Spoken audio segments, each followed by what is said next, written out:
Bom dia. Bom dia. Feliz sábado. Feliz sábado. Nós estamos felizes e alegres nesta manhã, porque Deus nos concedeu a oportunidade de estarmos na casa dele para adorá-lo em espírito e em verdade. Amém. Nós já queremos de antemão também saudar todos os nossos irmãos queridos que estão em casa, de maneira mais especial ainda aqueles que estão se recuperando, né? Esta semana nós já tivemos 2 milagres, a recuperação da Raquel, também a recuperação do Teodoro. Sabemos que temos recebido boas notícias da Cissa, do Evair e tantos outros. Nós estamos orando por todos e que a graça de Deus esteja sobre cada um deles e sobre cada um de nós aqui nesta manhã. Nós vamos cantar o primeiro hino para adoração e louvor, Vaso Novo.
Continuando com o nosso louvor, feliz sábado para todos vocês, para a igreja, para todos que estão em casa nos assistindo.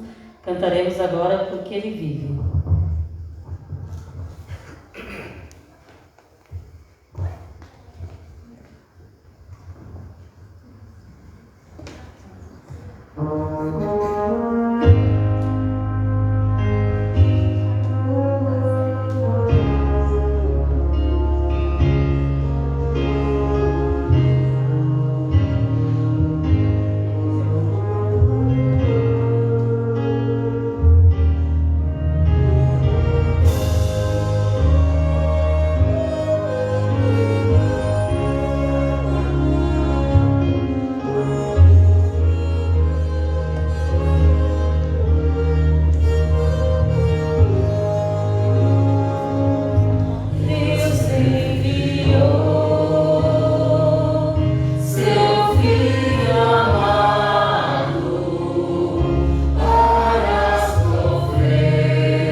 Nós vamos agora, em espírito de adoração, continuarmos na presença de Deus e darmos início então à nossa doxologia.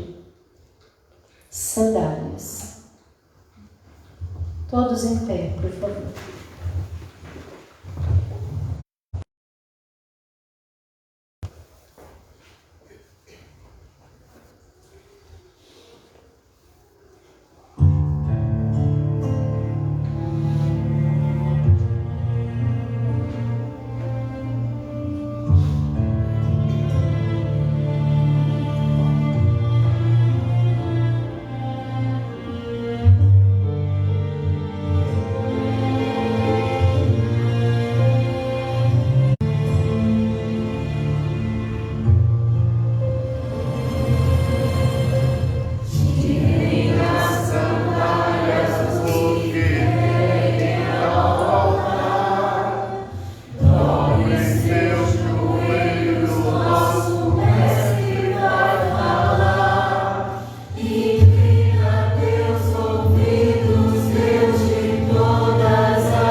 Continuando com o nosso novo louvor, cantaremos agora o hino Fortes.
Queremos falhar.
sempre motivo de alegria estarmos na casa de Deus para podermos cantarmos hinos de louvor e de oração ao seu nome, pois Ele é digno de toda a glória, toda a honra e de todo louvor. Nesse momento nós vamos nos ajoelhar para adorar aquele que é eterno, e os que estão em casa também poderão fazer o mesmo, né? Estar na presença do nosso Deus. Ajoelhemos.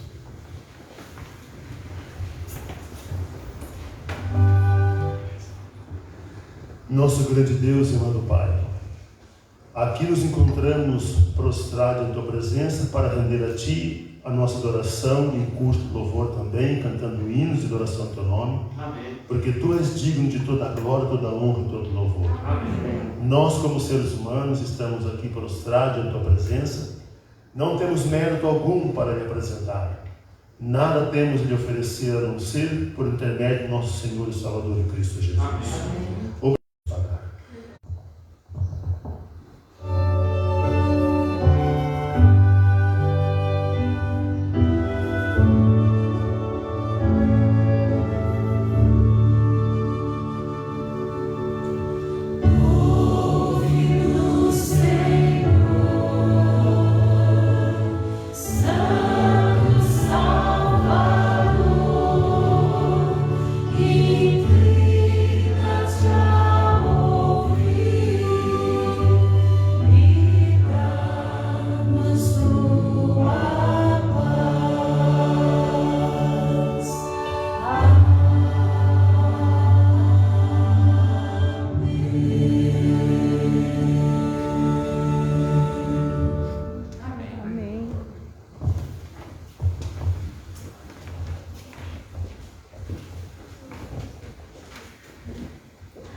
Eu sou o Wendel Pacheco, pastor da Igreja Adventista do distrito de Flores de Goiás, uma pequena cidade de 12 mil habitantes no interior do estado. Depois que o novo coronavírus chegou no Brasil e com as orientações sanitárias estabelecidas pelo governo, a igreja teve então que se adaptar a essa nova realidade. Isso mudou a história da igreja em nossa região. Estávamos vivendo um caso inédito na igreja. E como deveria ser o nosso trabalho naquele momento? Nós tínhamos que obedecer às determinações dos setores de saúde de nosso país, mas também continuar a dar uma atenção especial aos membros, tranquilizando-os quanto à continuidade dos programas da igreja em forma online. Os irmãos continuariam a ser atendidos em suas necessidades espirituais, através de visitas pastorais online, reuniões de oração, grupos de estudo da Bíblia, através de aplicativos, WhatsApp, salas de webconferência e outros. Depois de 4 meses, com a flexibilização das medidas restritivas, mediante a observância de um rígido protocolo de segurança, a igreja voltou a realizar as reuniões presenciais. Os membros estavam com muito desejo de se reunirem e louvarem a Deus no templo, sedentos para ouvir a sua palavra de forma presencial. Os jovens, mais que depressa, organizaram uma serenata e de casa em casa levavam alegria e calor humano aos irmãos que ainda necessitavam permanecer em casa. Atendendo aos apelos dos irmãos, realizamos uma linda Santa Ceia, onde grande parte da igreja pôde celebrar a vida e a proteção de nosso Pai Celestial. A reunião foi marcada pela emoção ao participarem dos símbolos sagrados, como partir do pão e vinho. Dona Toninha, de 86 anos, estava muito feliz e agradecida a Deus por estar com vida e saúde naquele momento tão significativo em sua vida. Eu estou triste porque não pude sair para fazer meu trabalho missionário, mas também estou feliz porque Deus tem me abençoado, tem me dado saúde e graças a Deus sou muito querida dos meus irmãos e eles têm me dado assistência aqui da maneira do possível. Inclusive, eu quero falar, a Gilda e o pastor são meu braço direito, todo momento da minha vida aqui, ajudado por Deus. E eu quero ficar ao lado do nosso Senhor Jesus Cristo, desde agora para sempre. Com o início da pandemia, tudo ficou mais difícil para nós. E para a irmã Toninha mais ainda, porque ela é do grupo de risco e ela não pode mais me acompanhar. né? E eu continuei com os estudos de forma cuidadosa, ela continuava orando, intercedendo pelas pessoas pelas quais eu trabalho, continua sendo minha dupla missionária, e agora a gente está também fazendo um grupo online, um pequeno grupo online, onde as pessoas interagem, participam, fazem os seus pedidos, temos uma lição para estudar, temos muitos integrantes que não são batizados e estão participando. Esse pequeno grupo online tem 27 integrantes, tem sido uma bênção, e a irmã Toinha tem participado ativamente do grupo, com pedidos de oração, orando pelos pedidos, intercedendo. Ela interage ativamente, porque eu venho para a casa dela com o meu celular e a gente participa juntos. Tem sido uma bênção. E recentemente o que nós fizemos? Nós saímos para andar de bicicleta, relembrando, né, os períodos que a gente sempre trabalhava juntas. A irmã Toinha, em seu ministério, levou mais de 20 pessoas ao batismo e não vê a hora da pandemia acabar para ela continuar com a sua missão. Queridos irmãos, esse novo vírus mudou a nossa rotina, mas ele não conseguiu silenciar ou calar a mensagem de esperança que está sendo anunciada a outras milhares de pessoas. Provai e vede. E agora, eu os convido para esse momento especial de adoração, através dos dízimos e das ofertas. Que Deus os abençoe.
Vamos fazer uma oração para Deus, ok?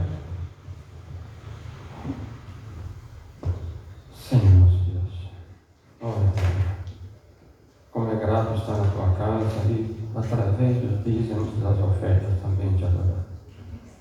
Somos gratos, Deus, porque tu primeiro providencia o nosso bem-estar. Depois que tu pedes é a nossa fidelidade e a nossa gratidão. Por favor, Pai, receba essas e abençoe também, em nome de Jesus. Amém. Amém.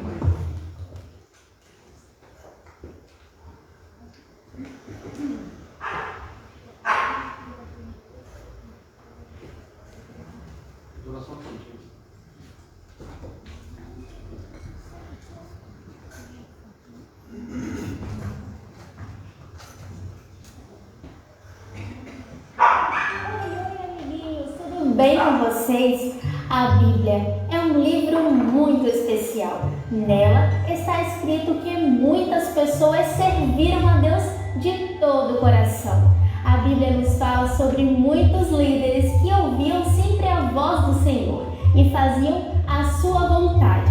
E ela nos conta sobre um líder chamado Simeão. Ele era sacerdote do templo e lá servia a Deus com muito amor e dedicação. O Espírito Santo disse que Simeão não morreria sem antes ver a salvação. Ele estava aguardando poder ver Jesus com os seus próprios olhos. Certo dia, José e Maria foram ao templo. Lá, eles iriam apresentar o menino Jesus, pois era costume naquela época que se apresentassem os bebês no templo. Simeão então pôde pegar o bebê no colo e naquele momento ele ficou muito contente. Ele percebeu que aquele bebê era diferente, ele não era como os outros.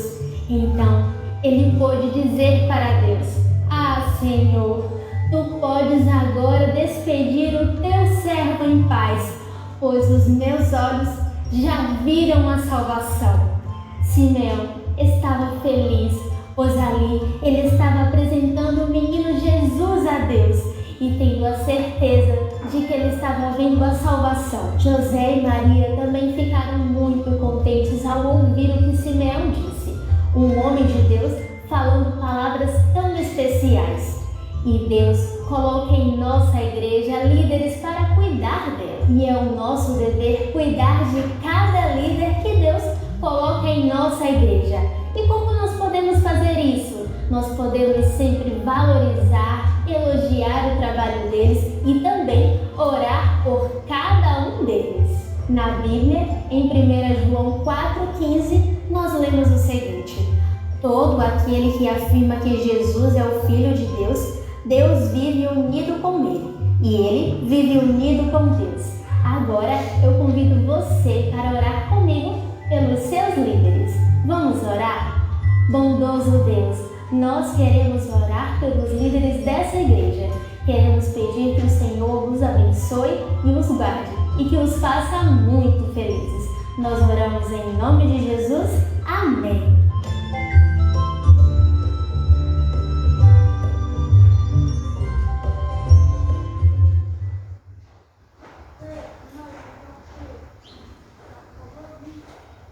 Bom dia, igreja. Bom dia. Falando em líderes, né? Hoje nós não poderíamos deixar de homenagear os nossos anciãos. Hoje a Igreja Adventista comemora o Dia do Ancião e eu, como secretária da igreja, em nome de todos os líderes, de toda a igreja, quero desejar ao nosso ancião Pedro, que aqui está, aos nossos anciãos que estão em casa também, se recuperando, do Covid, uma bênção especial de Deus. E para isso tem um vídeo preparado para vocês.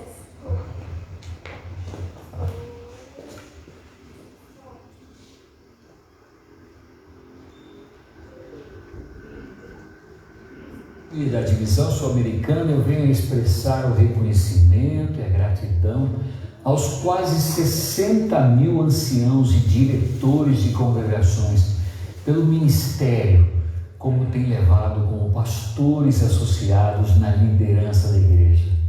Vivemos tempos complexos e tempos difíceis, mas vocês têm cuidado do rebanho, têm alimentado o seu espírito, a sua espiritualidade, oferecendo solidariedade, servindo com amor, promovendo a fidelidade e cumprindo a missão.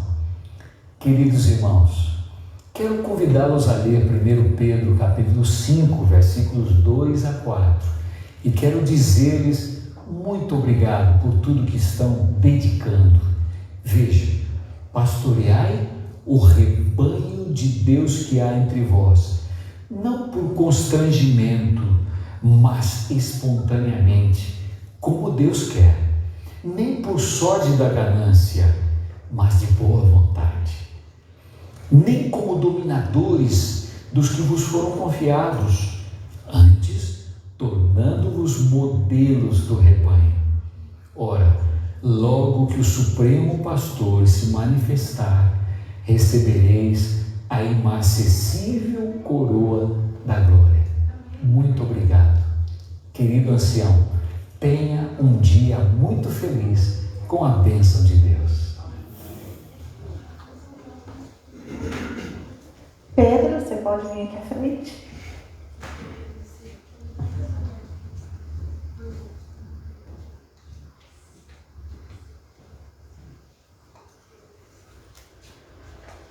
Eu vou ler uma passagem aqui, tá? E depois eu vou pedir para o pastor Tony fazer uma oração pelos anciãos. Essa passagem vai ser não só para o Pedro, para os anciãos da nossa igreja, mas todos os anciãos que trabalham para a causa de Deus. Pedro?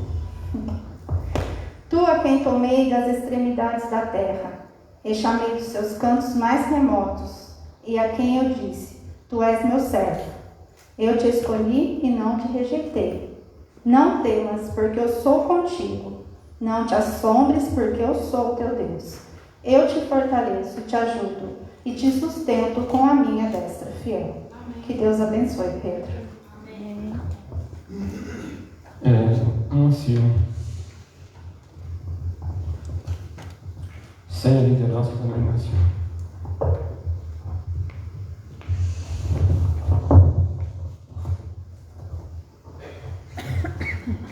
Os líderes dessa igreja é muito participativo, muito amigos. Eu só tenho que agradecer. Nesse momento, então, nós vamos fazer uma oração. Tá? Então você pode ficar sentado. Vou pedir para o irmão Pedro para a gente se ajoelhar. E tem o irmão Vicente aqui também. Ele é ancião lá em Engenheiro Coelho. Pode vir à frente também, Vicente, por favor. Vou convidar você a ficar de joelhos aqui. Os demais podem ficar sentados, vamos orar.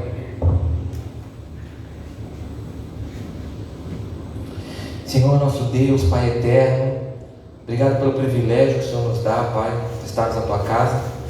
Mas neste momento em especial, queremos agradecer, porque o Senhor tem colocado homens na Tua obra, tem colocado pessoas à frente da Tua obra, pessoas que têm ouvido a voz do Teu Santo Espírito e têm conduzido a nossa igreja nesses tempos difíceis, nesses tempos de pandemia, nas dificuldades todas que temos enfrentado, mas eles têm permanecido firmes. Então, Pai, neste momento, representados aqui pelo irmão Pedro, pelo irmão Vicente, quero pedir, Pai, que o Senhor derrame uma bênção especial sobre todos os anciãos, Pai, daqui dessa igreja, a da igreja de São Paulo e de outras igrejas neste momento, que o Teu Santo Espírito continue a trabalhar na vida deles, abençoando a família deles, Pai, dando ânimo, dando ímpeto, que o Teu Santo Espírito continue a conduzir a mente deles para que eles continuem a conduzir a Sua igreja. Obrigado, Senhor, porque o Senhor tem colocado pessoas como o irmão Pedro e o irmão Vicente para cuidar da Tua obra, Pai. Então continue derramando bênçãos na vida deles sem medidas. É o que pedimos e agradecemos em nome de Jesus. Amém.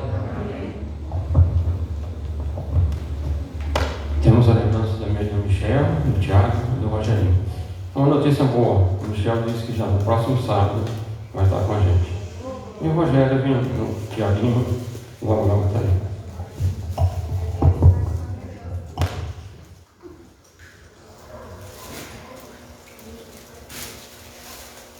É uma simples homenagem, tá, gente? Da nossa igreja.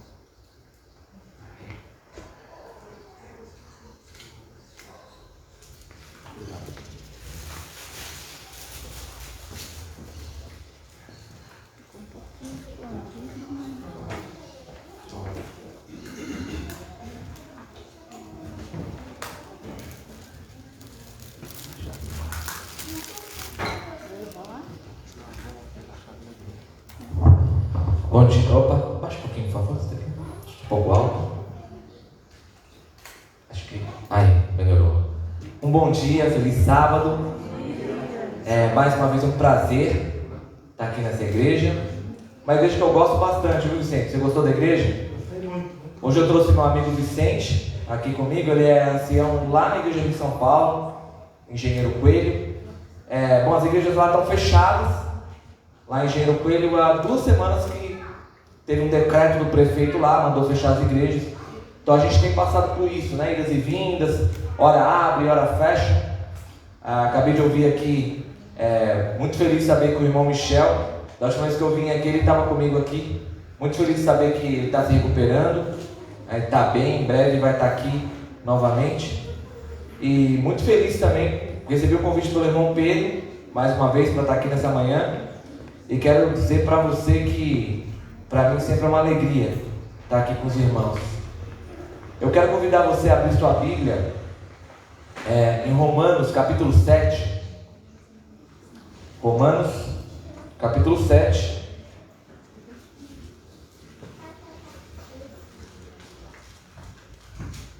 Antes, para quem não me conhece, você que está em casa também, me chamo Tamis.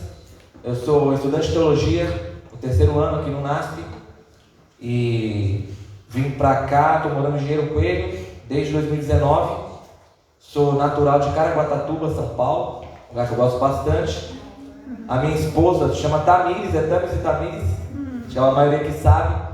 Ela não veio hoje porque o nosso bebê, o Lucas, que é o meu terceiro filho, tem o Guilherme, que tem 9 anos, a Carol, que tem 2, e o Lucas, que tem 2 meses.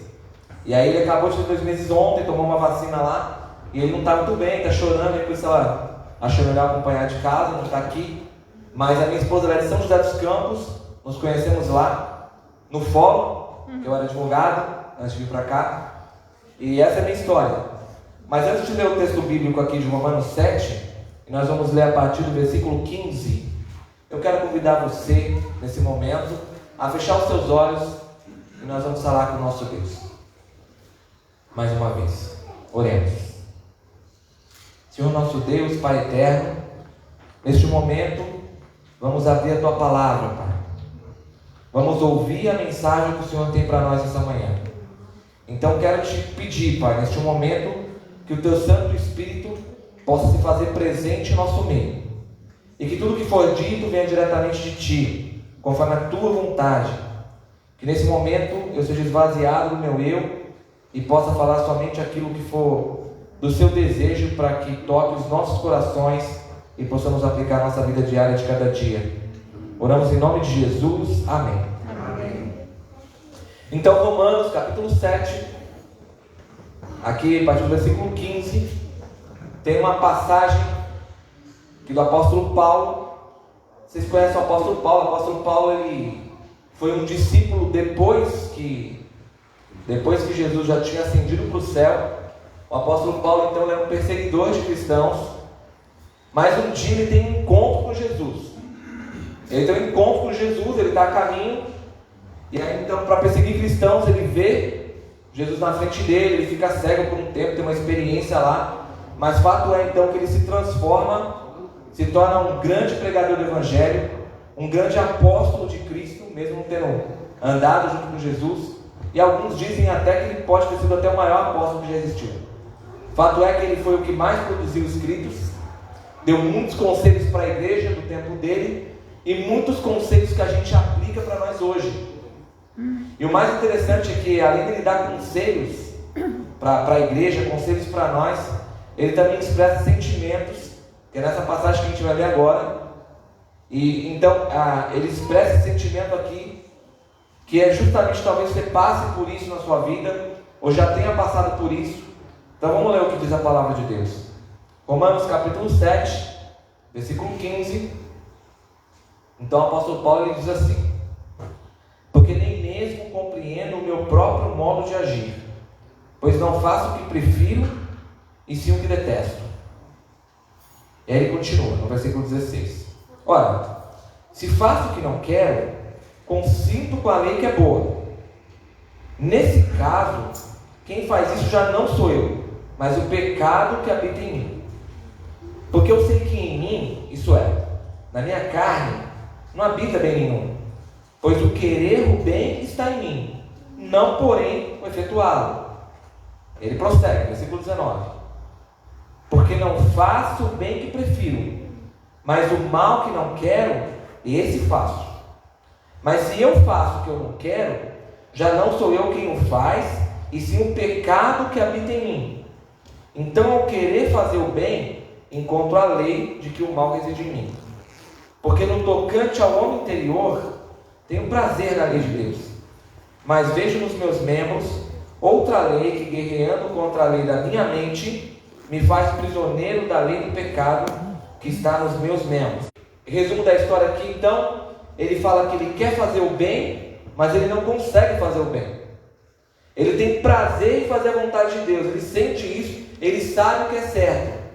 Mas os membros do corpo dele, ou seja, a vontade dele no dia a dia, é fazer totalmente o contrário daquilo que ele sabe que é correto. E então ele fala que reside um mal dentro dele e reside um bem. Ele fala então que esse bem tem prazer na lei de Deus, quer cumprir a lei de Deus porque sabe que isso é bom para ele. Mas ele fala também que tem um mal que luta dentro dele, ele chama de carne, um lado humano dele que tem a tendência de fazer o que é errado.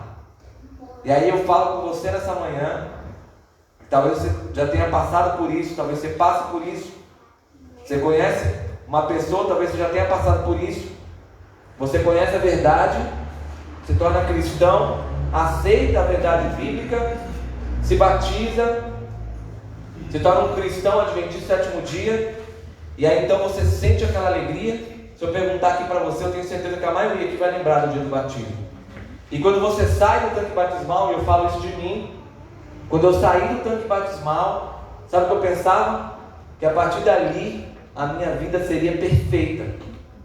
Eu achava então que quando eu saísse do tanque batismal, eu estudei a Bíblia, eu conheço a Escritura, eu sei o que Deus quer para mim, eu sei como eu devo agir na teoria. Então eu pensava que agora então eu fosse levar uma vida perfeita, uma vida que eu nunca mais vou cometer erros, e que é só agora aguardar o momento certo de Cristo voltar, me levar para o céu, e tudo então, aquela história que a gente conta para as crianças quando elas são pequenas, e viveu feliz para todo sempre.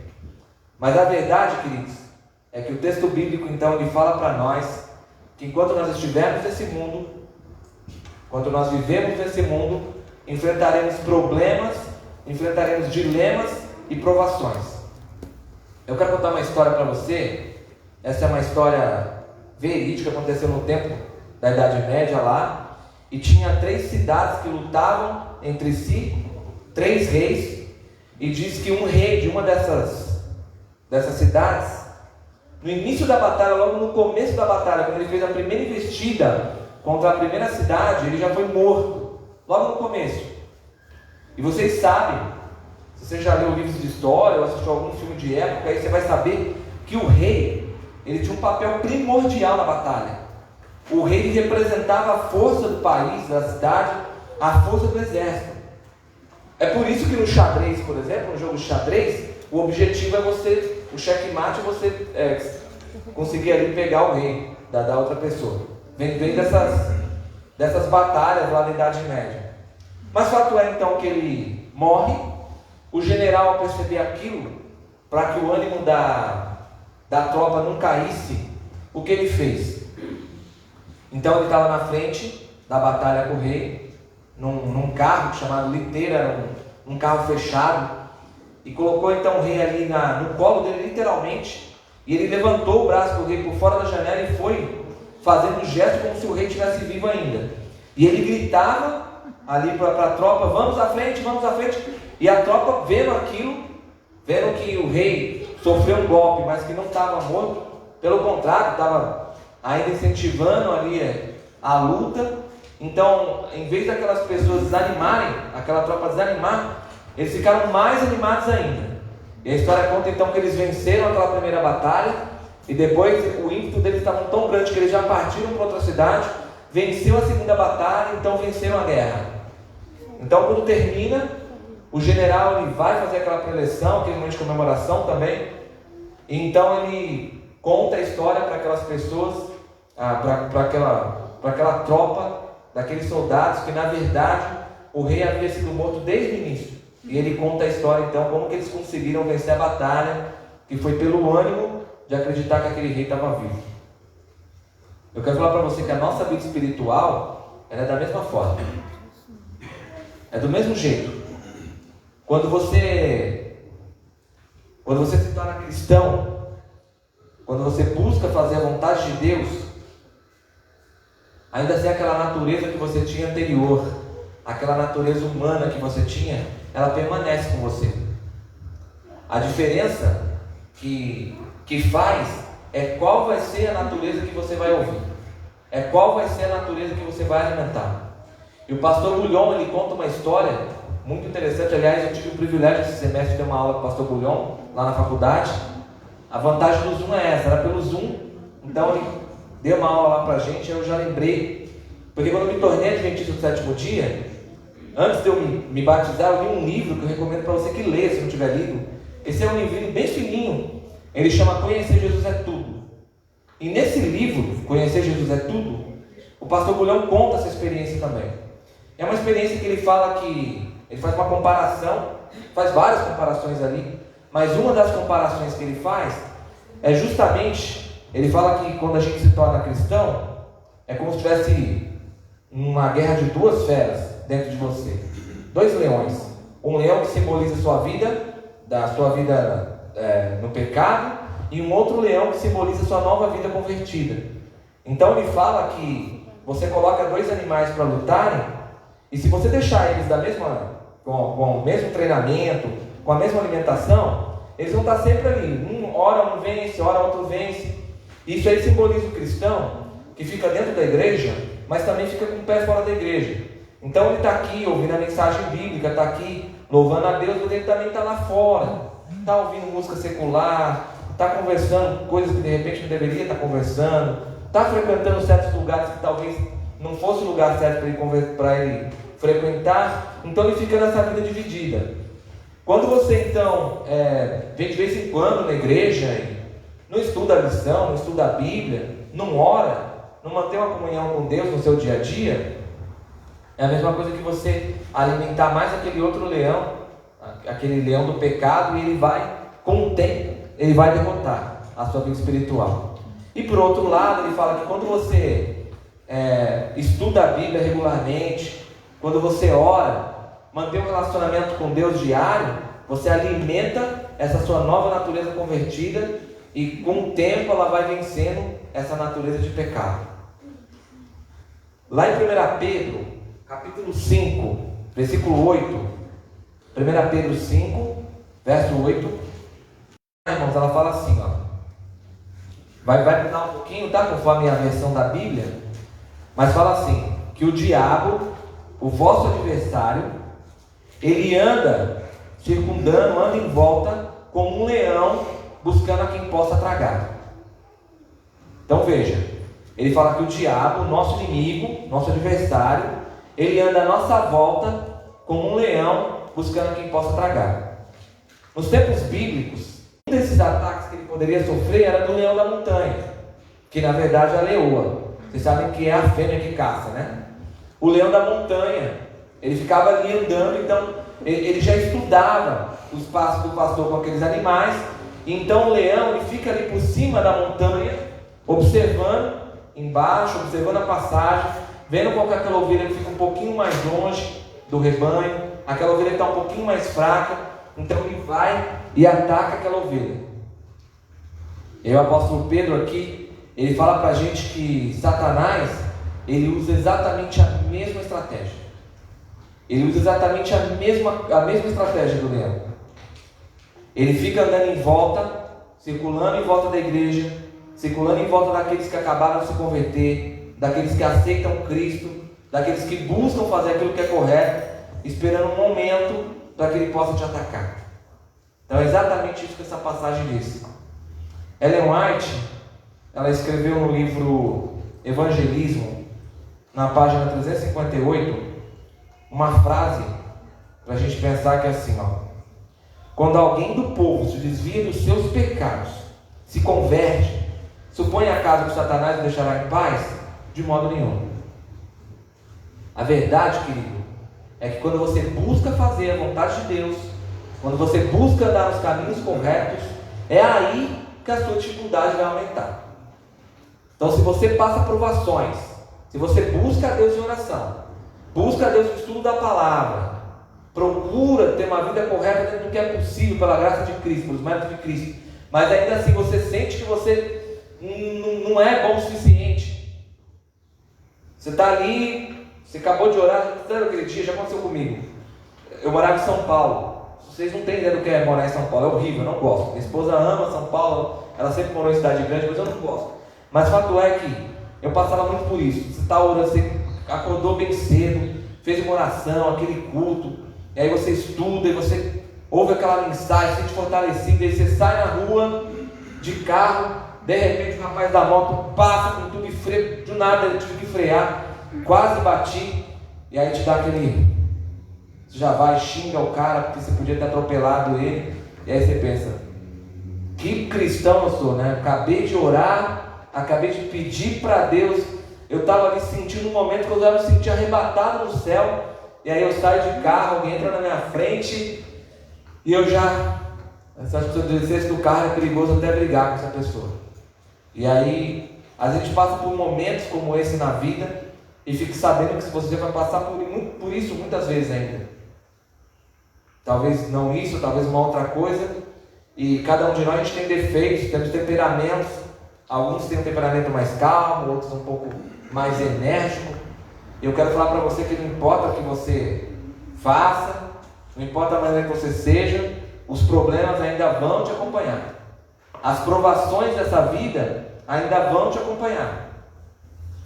A diferença, queridos, daqueles que vão ser salvos e daqueles que não vão ser salvos é exatamente aqueles que sempre colocam as suas ações ao crivo de Cristo.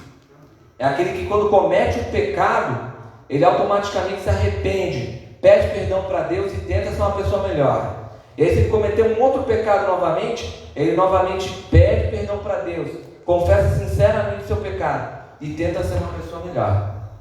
E Jesus, ele chama você para ser dessa forma. Lá em Mateus capítulo 12, do versículo 43 ao 45. Quero que vocês abram a Bíblia, por favor. Mateus capítulo 12, verso 43 a 45. Aqui Jesus, ele fala sobre a estratégia de Satanás. Esse é o tema que está aqui, dessa passagem. Tem uma passagem semelhante em Lucas 11, 24 a 26, mas essa aqui de Mateus ela é um pouco mais clara. Então, Mateus 12, 43 a 45, Jesus fala assim, quando o espírito imundo sai do homem, anda por lugares áridos, procurando repouso, porém não encontra. Por isso diz, voltarei para minha casa de onde saí. E tendo voltado, a encontra vazia, varrida, ornamentada. Então vai e leva consigo outros 7 espíritos piores do que ele. E entrando, habitam ali. E o último estado daquele homem torna-se pior do que o primeiro. Sabe o que Jesus está falando aqui? Jesus está falando o seguinte, que quando a pessoa ali se arrepende dos seus pecados, se converte, se torna um cristão, é como se ele fizesse uma faxina dentro da casa dele. É como se ele fizesse uma limpeza na vida dele. Então ele limpa tudo. Aquela casa bagunçada que tinha. Sabe quando chega sexta-feira? A gente lá em São Paulo, era tudo muito corrido. A gente chegava mais ou menos umas 2 horas da tarde, aí em casa na sexta-feira. E aí a gente fazia uma força-tarefa para poder arrumar a casa, para dar até o horário do pôr do sol. E todo mundo arrumava correndo a casa. E é mais ou menos isso. Quando você se torna cristão, é como se fosse uma casa totalmente bagunçada. Aí você vai, coloca ali uma mobília, pinta, como é muito bonito aqui na igreja. Estava elogiando o teto no início. Muito bom o teto, muito bonito mesmo. Essa luz lateral gostei também, Vicente, achei legal. Mas você então limpa essa casa e aí deixa tudo arrumadinho, coloca lá e expulsa a coisa mal, expulsa literalmente o demônio da sua vida, ele vai embora. E o que Jesus está dizendo aqui é o seguinte, que aquela pessoa que se torna cristão, mas depois do decorrer da vida, ele abandona os caminhos de Deus e ele volta de novo para a vida de pecado, o que ele está dizendo é que o estado dele fica muito pior, porque aquele mal que estava lá, agora não é mais só ele sozinho, ele traz agora outros 7 espíritos muito piores do que ele para dentro da sua vida. É o que Jesus está falando aqui. A palavra de Deus, queridos, ela é um misto de muita promessa, muita mensagem de consolo, mas também de muitas repreensões, muitas advertências. E essa é uma das advertências que Jesus dá para nós sobre a seriedade do Evangelho. Quando eu me torno cristão e eu abandono os caminhos de Cristo, e se eu perguntar aqui para você, talvez você conheça muita história de pessoas que viviam até uma vida ali normal, né, dentro dos padrões desse mundo, ele se tornou cristão, e depois que ele saiu, ele começou a fazer uma série de coisas que ele não fazia nem antes dele ser cristão. Se eu perguntar, você vai conhecer várias histórias assim, né, de pessoas que tiveram finais muito tristes, ou de pessoas que estão em condições muito tristes hoje, e que um dia foram cristãos, talvez estavam aqui pregando a mensagem, cantando, participando, pregando para as pessoas aí fora, e hoje vivem numa condição. Jesus ele fala justamente sobre isso nessa passagem. Mas eu quero falar para você que lá em João 16:33, Jesus ele fala assim, assim como eu venci o mundo, vocês também podem ser vencedores. se estiverem firmes em mim. Uma outra passagem ele vai falar assim, ó: eu sou o caminho, a verdade e a vida. Aquele que vem a mim nunca vou lançar ele fora. Jesus ele fala, queridos, aqui que por piores provações que a gente enfrente, por piores dificuldades que você passe, Jesus sempre vai ser o caminho e sempre vai ser o refúgio que você pode buscar no momento de dificuldade. Então não desanime durante a vida cristã, porque você cometeu erros na sua vida. A gente, quando volta lá em Romanos capítulo 7, a gente vê lá que Paulo, então ele tem ali um dilema. Ele começa ali a falar, ali, ele começa a razoar com ele mesmo. E tem uma outra passagem, está lá em 2 Coríntios capítulo 12, de 2 a 4. Isso, 2 Coríntios 12, de 2 a 4. Tem uma passagem bem interessante lá. Você pode abrir aí para acompanhar, mas lá é o seguinte: Paulo ele fala assim, isso aí aconteceu mais ou menos em Atos 17. É quando Paulo estava em Atos 17, na história de Atos 17, é que ele tem essa experiência com Deus. Aconteceu no ano 46, essa experiência de Paulo. Fala no comentário da Bíblia. Então Paulo ele fala assim lá, que ele fala assim que ele conhece a história de um homem, mas ele está falando dele mesmo. Ele fala para não se gloriar, que 14 anos antes, então ele esperou 14 anos para contar essa história. Ele fala que 14 anos antes, esse homem teria sido levado para o céu. Ele fala assim, ele não sabe se foi levado ou se ele viu o céu, mas o fato é que ele fala que foi levado ao céu. Ele está falando dele mesmo. E quando ele chegou lá no céu, falando dele próprio, ele viu coisas, ouviu coisas inefáveis, coisas que ele não podia falar, o que ele ouviu lá. O que ele está dizendo, que Paulo está dizendo, é que ele foi levado até o céu, viu coisas lá. Por isso que, por exemplo, lá em 1 Coríntios 13, ele fala que coisas que o ouvido não ouviu e que o olho não viu, são coisas que Deus tem preparado para você. É porque ele teve essa experiência. Ele foi até lá. Ellen White fala que ele foi até o Jardim do Éden, que está lá no céu, que foi tirado no tempo pouco antes do dilúvio. Mas o fato é que Paulo ele vai lá, então ele tem um diálogo lá no céu, ele ouve coisas que ele não pode falar, então ele volta aqui para a terra, e agora um homem que tem essa experiência com Deus ainda comete pecados. Então essa é a razão porque Paulo fica indignado com ele mesmo e fica ali se arrazoando com ele mesmo. Eu quero falar para você, querido, que assim como você não pode deixar que as coisas más dessa vida te derrubem, faça você desistir dos caminhos de Deus, também não deixe que as coisas boas também te deixem ensoberbecido, achando que porque você agora está numa condição espiritual excelente, que você nunca mais vai cometer pecado. A nossa vida diária deve ser uma vida de constante vigilância, uma vida de constante oração. É por isso que Salomão fala que aquele que está de pé tem que tomar cuidado para não cair. Quando ele fala lá em Cantares, ele menciona Eclesiastes, ele fala, Provérbios ele fala também. A nossa vida cristã tem que ser uma vida de constante vigilância e oração.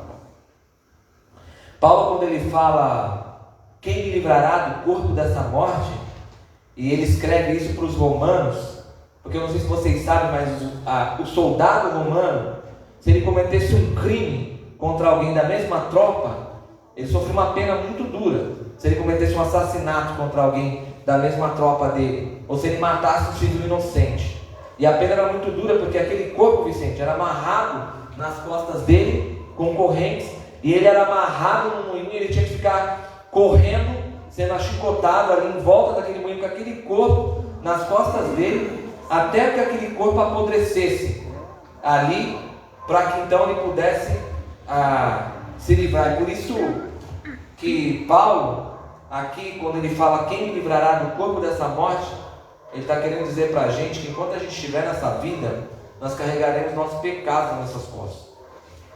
A sua vida anterior, a sua vida de pecado, ela vai continuar ali.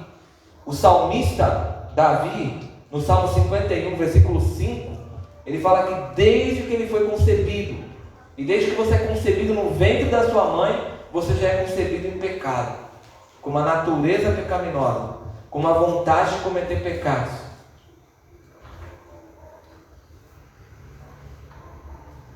Mas fato é, queridos, que 1 Coríntios 15, 57, e eu quero convidar você a abrir essa passagem. 1 Coríntios 15, 57.